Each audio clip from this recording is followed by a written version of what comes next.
Barred for U.S.-Russia talks on Ukraine, Europe scrambles for response with Paris summit. Reeling from shocks delivered by the Trump administration last week, European leaders held emergency talks in Paris on Monday as U.S. and Russian officials prepare to meet in Saudi Arabia to discuss ending the war in Ukraine, without European or Ukrainian involvement. Aside from a brief call Monday between French President Emmanuel Macron and his U.S. counterpart Donald Trump, European leaders have been sidelined at the start of a pivotal week for the continent's security.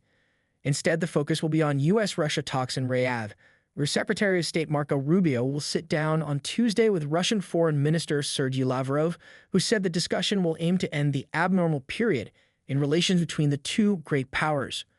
Those talks could lay the ground for a potential meeting between Trump and Russian President Vladimir Putin. Faced with the prospect of a diminished U.S. footprint in Europe, the European leaders' meeting focused on the potential deployment of European troops to Ukraine and the willingness of European allies to step up defense spending. UK Prime Minister Keir Starmer recalled the Paris meeting a one-in-a-generation moment for the continent's national security, said afterwards that he is prepared to consider committing British forces on the ground alongside others if there is a lasting peace agreement. Other European leaders also suggested stepping up in various ways.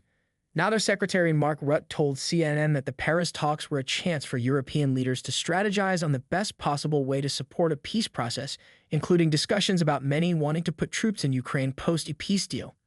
Rutte added that it's very important that the U.S. is willing to provide a backup, so no troops on the ground, but a backup, enabling such efforts.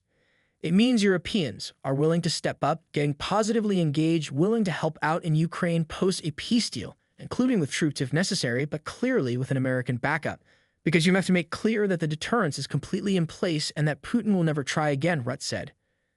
Ukrainian President Volodymyr Zelensky spoke with Macron after the Paris summit, reiterating his call for robust and reliable security guarantees for Ukraine, he said in a post on X.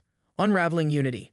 During 3 years of war in Ukraine, Europe and the United States have remained remarkably united in their stance towards Russia. But just over 3 weeks into Trump's second presidency, much of that unity has unraveled. The Trump administration delivered a series of blows to Europe and Ukraine last week.